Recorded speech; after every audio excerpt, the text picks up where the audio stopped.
Have you ever thought about a cell as less of a simple blob and more like a huge, bustling factory?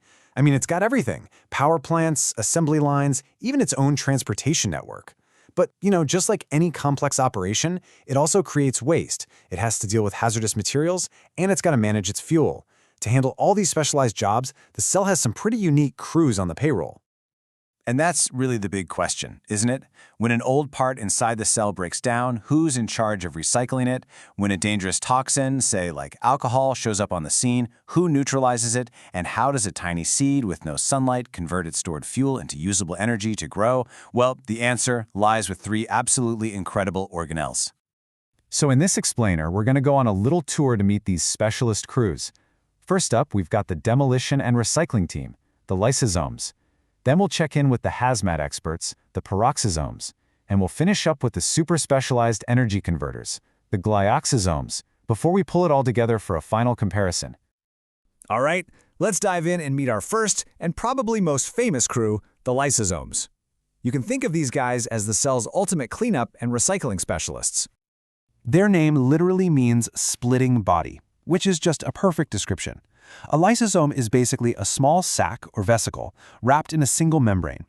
These sacs are built by the cell's manufacturing centers, and then they're just packed to the brim with incredibly powerful digestive enzymes. These are special proteins that act like tiny molecular scissors.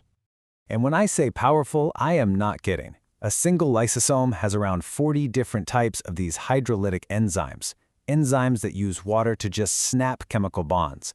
That is enough firepower to dismantle every single major type of large molecule in the cell. We're talking proteins, fats, carbohydrates, you name it. They are absolute recycling powerhouses. Okay, so one of their most important jobs is a process called autophagy. It literally means self-eating. Now that sounds a little grim, I know, but trust me, it's how a cell stays healthy and efficient. It uses lysosomes to digest its own old or damaged parts, breaking them down into components that can be reused. This process is actually a super hot area of research right now for its role in aging and disease. So, how does it actually work? Well, first, the cell kind of flags an old organelle, maybe a mitochondrion that's seen better days. A lysosome then merges with it, completely swallowing it. Once inside, those powerful enzymes get to work, digesting that old organelle right down to its molecular building blocks. And then, the cell can just recycle those materials to build new things. It's the ultimate form of sustainable living happening inside our bodies right now. Because they have all this destructive power, lysosomes have earned a pretty dramatic nickname: suicidal bags. This points to a controlled process called autolysis, or programmed cell death. Now, this isn't random. During an organism's development, for instance, sometimes whole cells need to be removed.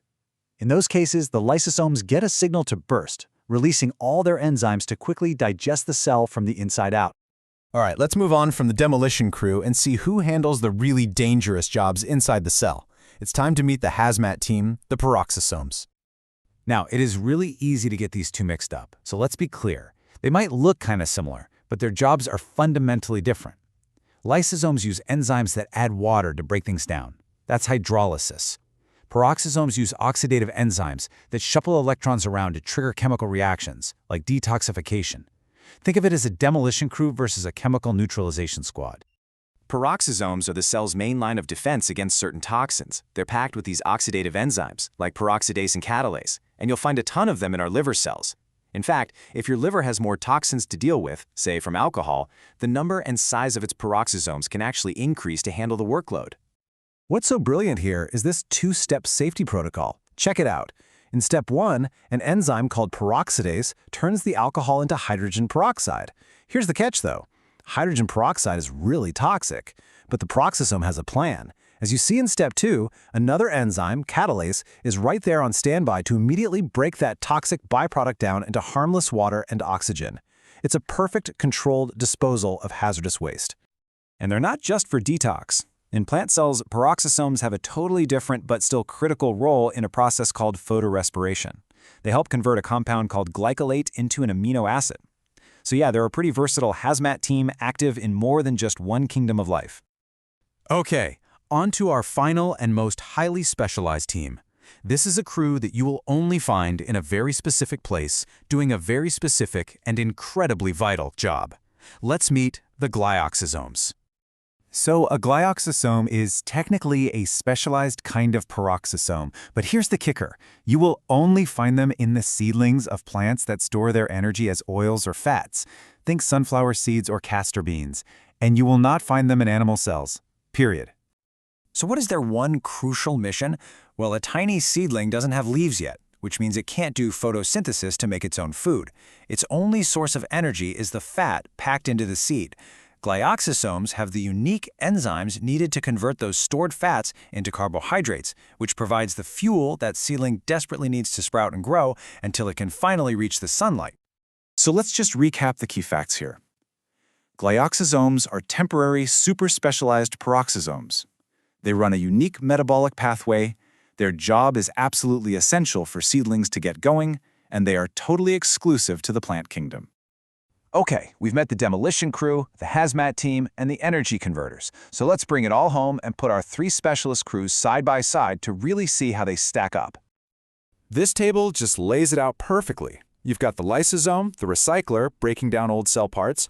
You have the peroxisome, the detoxifier, neutralizing alcohol in your liver. And finally, the gloxosome, the fuel converter, turning fat into sugar to give a new plant a shot at life. 3 totally distinct jobs, all absolutely vital for survival. So here's the bottom line. The crucial point is that a cell cannot be a jack of all trades. Its amazing complexity, its health, its very existence, it all depends on having these different specialists, each one perfectly equipped to do its own vital and specific job. Without them, the whole cellular factory would just grind to a halt. It really makes you think, doesn't it? We've just looked at 3 tiny, specialized crews that are absolutely essential for life. So it begs the question, what other invisible engines, what other specialist teams are working tirelessly inside of you right this second just to keep the whole incredible system running?